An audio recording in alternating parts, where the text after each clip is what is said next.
Revolutionary greetings, comrades. We have discussed the elections in Kenya.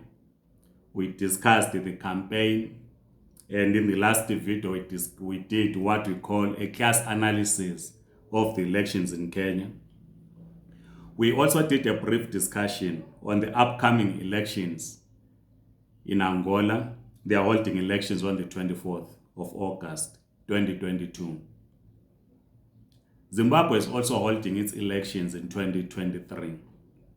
We will obviously dedicate most of our time in discussing the Zimbabwean election. But in this video, I want to briefly discuss the registration of candidates as published by the Zimbabwe Electoral Commission. Well, the Zimbabwe Electoral Commission, it ought to be independent, but you know that there's nothing independent in this world. Be it media, be any organ in society, nothing is independent. Of course, it might be independent from, say, from the state, but certainly there's nothing independent. So the Zimbabwe Electoral Commission is said to be independent, but of course we know that it is not independent. It is a tool that is being used by others to retain political power. But we will discuss about that in the future videos as we get closer to elections. But what the Zimbabwe Zimbabwe Electoral Commission has done, it has produced or published the fees for candidates that want to contest in the 2023 elections. In the 2018 elections, with about 23 presidential candidates, I can't recall how much they paid for registration. And with hundreds of people wanted to be members of parliament and thousands wanted to be councillors. So the Zimbabwe Electoral Commission says for a person to be a presidential candidate, one must pay 20,000 US dollars for registration. If we're using 1:16 as a rate, that is between the rand and the US dollar, that will be around 320,000 rands for a presidential candidate. This money is not that big for a political movement that is serious about contesting state power, that has structures all over, that has membership. Yes, it might be a bit steep for an independent candidate. But if you do your mathematics, because in Zimbabwe we have 10 provinces, and we simply say have 20 people per province making a contribution, say of about 10 US dollars, and not even 20, you can go up to 100. How much can they raise? If you are saying 10 US dollars per province of the 10 provinces, they will raise more than 20,000 US dollars. My mathematics, as I always tell you, is not good, but this is what is possible.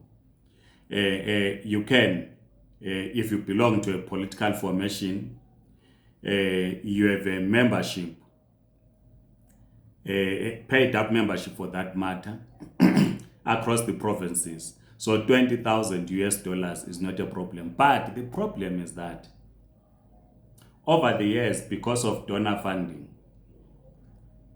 we've created a dependency syndrome for members of the party to say a person, when they go to a meeting, they must be paid or given an allowance or per diem. A membership card in some parties is given free.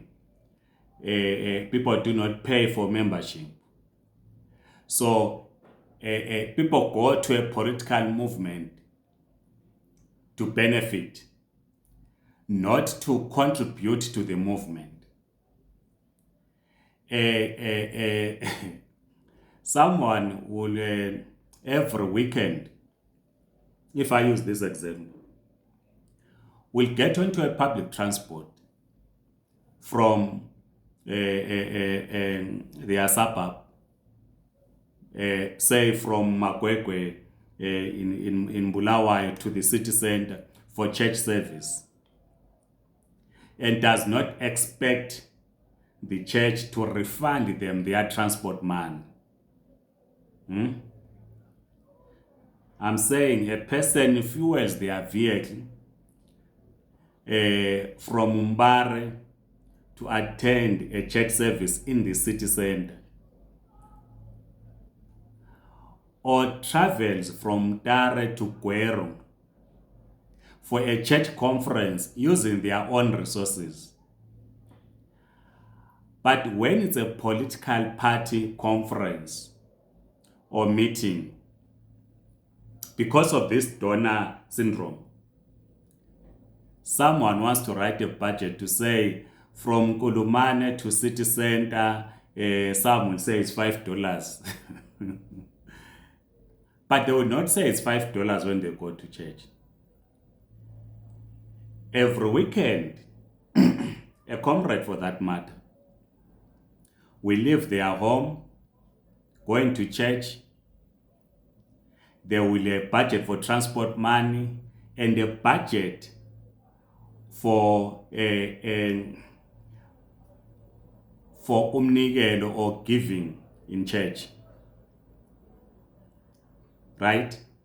Because the person understands that when you go to church, you must give. It's a Sunday today. Comrades are in church. They know that they have to give in church every Sunday, and they budget for that. Every month, then 10% of their income is paid to the church. Nothing wrong with that. That's perfect. That's perfect, right? I don't want you to get me wrong. That's what it ought to be. But the same person, the same comrade, who travels from Kulumane to the city center for a party meeting, wants to be paid or reimbursed their transport. But they cannot in church and stand and say, Pastor, please reimburse me my money for transport. They know that they have to give in church. So this donor syndrome has created problems for political parties. So if a political movement or a political party is owned by the people like a church, where they believe that it is theirs, they have to contribute every week, every month, they have to pay their 10% of their income. They have to transport themselves to church without the church reimbursing them. If they do that to a political movement or a political party, this 20,000 is nothing, right? Because the members of the party in their different structures will contribute 50 cents each or $1 each and raise the 20,000 for a presidential candidate, which is 320,000 rands. For a member of parliament, it's $1,000. You have 210 contested seats. I'm not sure whether the proportional representation, the 6 MPs for each province, which they are 80, which they are 60, the proportional for women, I'm not sure whether they are also paying the $1,000 is not clear, but the senators, I'll get to that, they are paying $100. So each MP, a person contesting to be a member of parliament, they have to deposit $1,000, which is not refundable, by the way.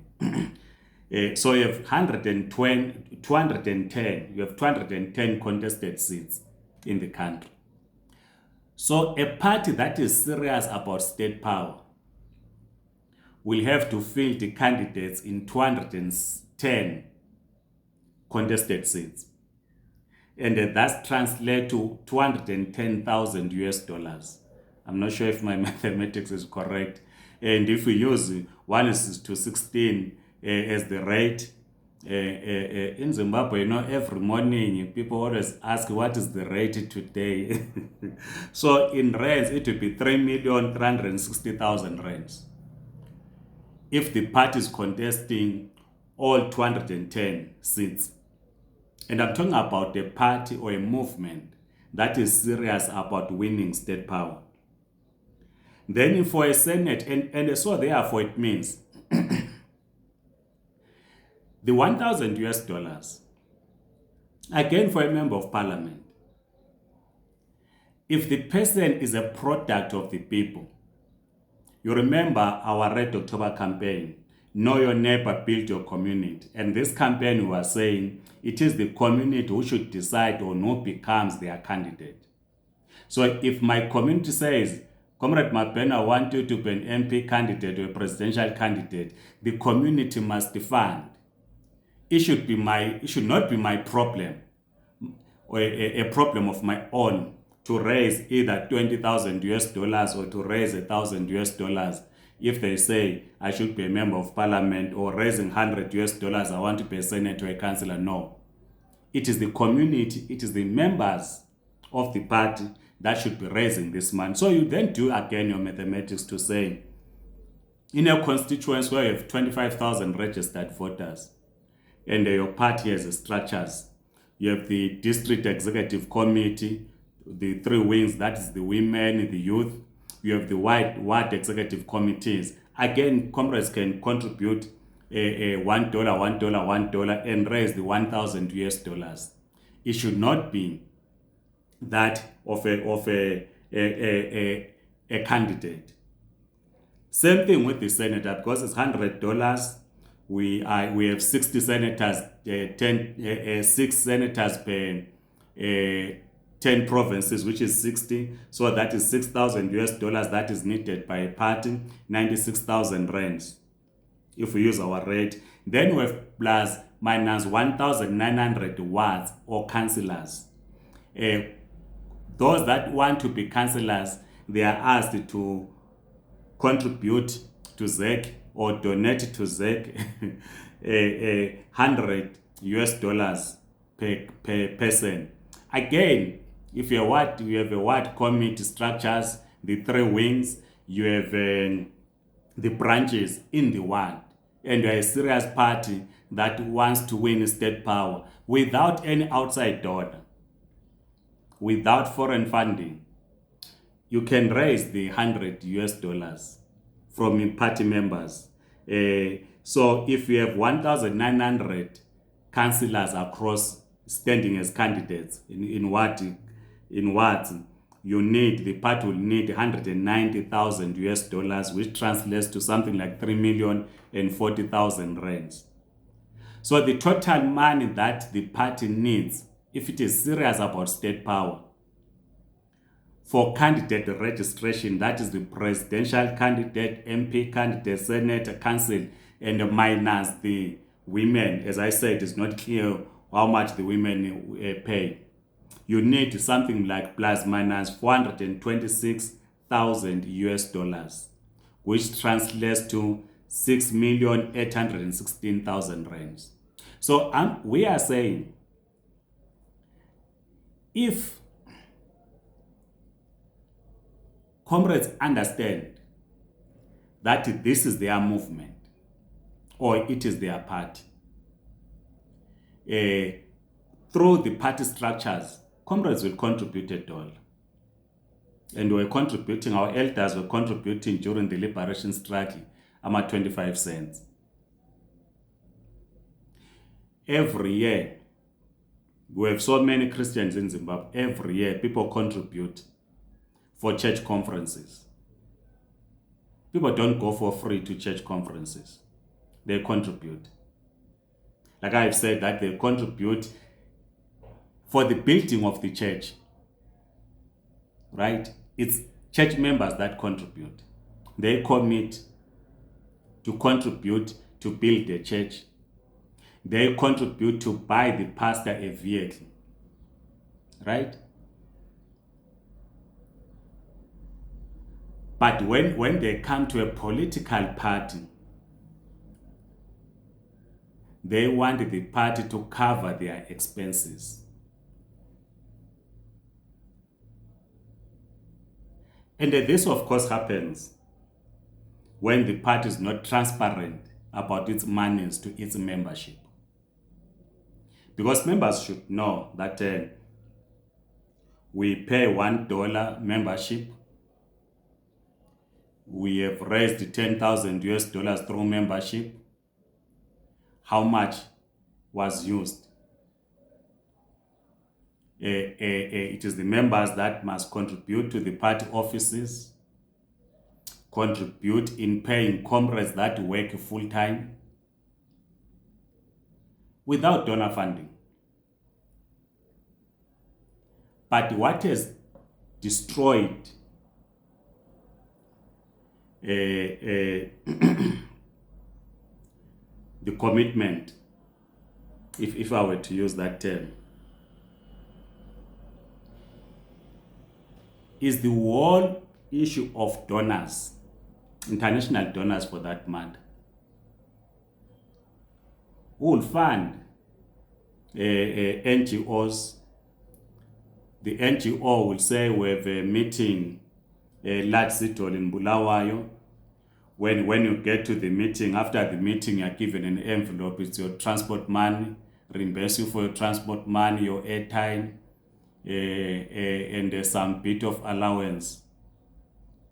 When we then call a meeting as communists or any other political party, you say comrades should transport themselves. Comrades say no. You must reimburse us. So when you then say the party must contest the election and we have to raise 20,000 for the presidential candidate and 1,000 for each MP, the expectation is that the candidate must raise the money, or we drop a list of donors to contribute to this money, which is very wrong. So we must get to the basics, particularly Communist Party members. If you are a communist, because there's a difference between being a member of the Zimbabwe Communist Party and being a communist. These are different. You can go through our induction process.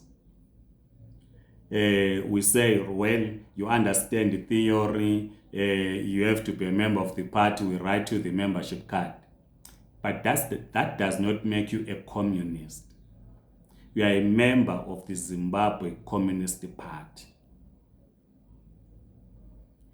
A communist combines theory and practice. And a communist is not dependent on the party. Yes, the party assists the members. But the party assists the members from the contributions of members through their membership fees and the subscriptions. Right? Because we agree that we pay every month the subscriptions. And we say, in the account, this is what we have. And we have a program where we need to send a comrade from Dare to Chimanimani for political work. We cover their transport and so forth. Because the money is there contributed by members. But if you are a member, you paid your, your membership card, but you don't pay subscriptions, where will the money come from to cover you for expenses when you are sent out on a party program?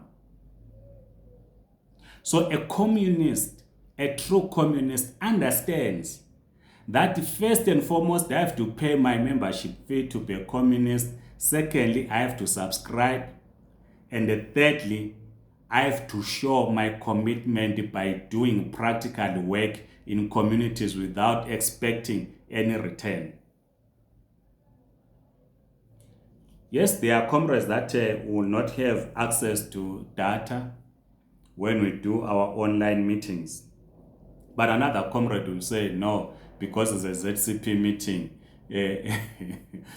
send me data.